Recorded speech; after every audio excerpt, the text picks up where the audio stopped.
Halo, selamat datang kembali para aparatur sipil negara hebat di seluruh Indonesia. Kita semua tahu ya, di tengah tuntutan reformasi birokrasi dan serba digital sekarang ini, kemampuan untuk memimpin perubahan itu, wah, bukan lagi pilihan, tapi sebuah keharusan.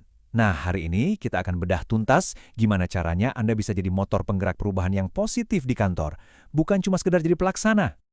Yuk, kita jujur-jujuran sebentar. Pertanyaan ini sering banget kan menghantui kita. Mau ada sistem e-budgeting baru, perubahan SOP, atau mungkin restrukturisasi tim. Niatnya sih baik, biar lebih efisien. Tapi kok malah bisa bikin bingung, ada penolakan, bahkan bisa-bisa semangat tim jadi turun. Nah, dalam pembahasan kali ini, kita bakal kupas tuntas perangkat praktisnya, biar kita bisa memandu perubahan tanpa menciptakan tsunami di kantor. Oke, dari tantangan tadi, sekarang kita langsung masuk ke solusinya. Gini deh, anggap aja memimpin perubahan itu kayak bangun sebuah gedung. Kalau nggak ada cetak biru atau kerangka kerja yang kokoh, bangunannya pasti rapuh kan? Nah, inilah fondasi yang akan memastikan setiap langkah yang kita ambil itu terarah dan kuat. Coba perhatikan kata kuncinya di sini, terstruktur. Banyak banget loh perubahan yang gagal itu karena pendekatannya reaktif, serba dadakan, ya persis kayak lagi memadamkan kebakaran. Manajemen perubahan yang efektif itu justru sebaliknya. Ini adalah sebuah proses yang disengaja, punya metode dan dirancang khusus untuk memandu tim Anda dari titik A ke titik B dengan gangguan seminimal mungkin dan manfaat semaksimal mungkin. Ini dia, 4 pilar utamanya. Semua itu selalu dimulai dari mengapa, visi yang super jelas. Kalau alasannya aja nggak kuat, siapa coba yang mau bergerak? Terus, kita identifikasi siapa saja yang terdampak dan kita ajak mereka ngobrol dari awal. Lanjut, kita jelaskan bagaimana perubahan ini akan berjalan lewat komunikasi yang sistematis. Dan terakhir, kita siapkan apa saja bentuk dukungannya, entah itu training atau sumber daya lainnya. Percaya deh, kalau satu pilar aja kelewat, seluruh prosesnya bisa goyah. Oke, setelah kita paham prinsip dasarnya, sekarang kita masuk ke bagian praktisnya. Dan alat paling sakti yang dimiliki seorang pemimpin perubahan itu adalah komunikasi. Tapi tunggu dulu, ini bukan sembarang komunikasi ya. Nah, slide ini keren banget nih karena menggambarkan perbedaan yang krusial. Kalau kita cuma kirim memo atau email blast, itu namanya menyebar informasi. Penting sih, tapi nggak cukup. Komunikasi yang sesungguhnya itu sifatnya dua arah. Ini tentang membangun pemahaman bareng-bareng soal mengapa di balik perubahan, mendengarkan masukan, dan menjawab semua kekhawatiran yang ada. Strategi ini adalah kunci Anda. Pertama, pahami betul siapa audiens Anda. Pesan untuk tim IT pasti bedakan dengan pesan untuk tim administrasi. Buat jadwal komunikasi yang jelas, siapkan pesan kunci yang konsisten, dan yang paling penting, selalu buka saluran umpan balik. Oh iya, satu lagi, jadilah transparan. Justru dengan mengakui adanya tantangan, itu akan membangun kepercayaan, bukan sebaliknya. Yuk, kita lanjut ke bagian yang sering dianggap paling bikin deg-degan, resistansi atau penolakan.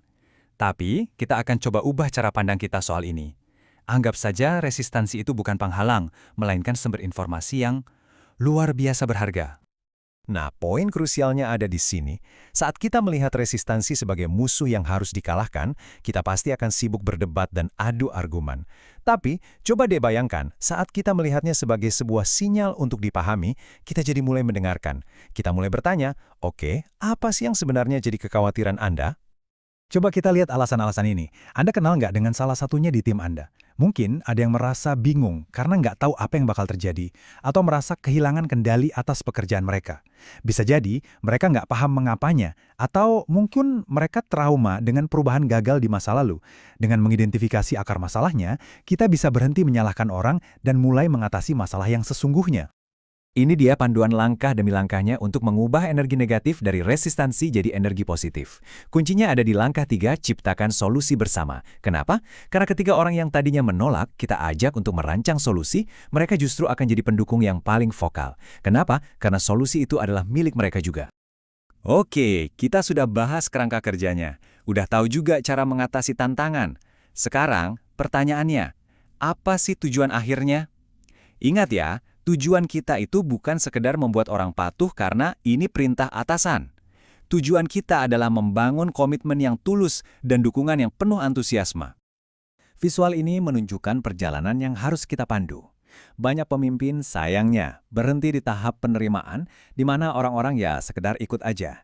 Tapi pemimpin yang hebat akan mendorong timnya sampai ke tahap komitmen dan kepemilikan, di mana setiap individu merasa bahwa keberhasilan perubahan ini adalah tanggung jawab pribadinya. Jadi, gimana caranya membangun komitmen itu? Fondasinya adalah tujuan bersama. Sebagai ASN, tujuan mulia kita kan melayani publik. Coba deh hubungkan setiap perubahan dengan misi itu. Lalu, berikan pelatihan dan sumber daya yang memadai. Jangan lupa, rayakan kemenangan-kemenangan kecil sekecil apapun itu. Dan yang terpenting, tunjukkan komitmen Anda sebagai pemimpin. Tunjukkan gimana sistem baru ini bakal meningkatkan pelayanan, dan Anda akan membangkitkan komitmen dari level yang paling dalam. Kalau ada satu hal yang perlu Anda ingat dari semua pembahasan kita hari ini, inilah dia. Implementasi itu soal teknis, tapi kepemimpinan itu soal manusia. Perubahan baru akan berhasil kalau kita memimpin manusianya terlebih dahulu, dengan empati, dengan kejelasan visi, dan dengan tujuan yang bisa menginspirasi. Dan kita tutup sesi ini dengan sebuah pertanyaan refleksi untuk Anda.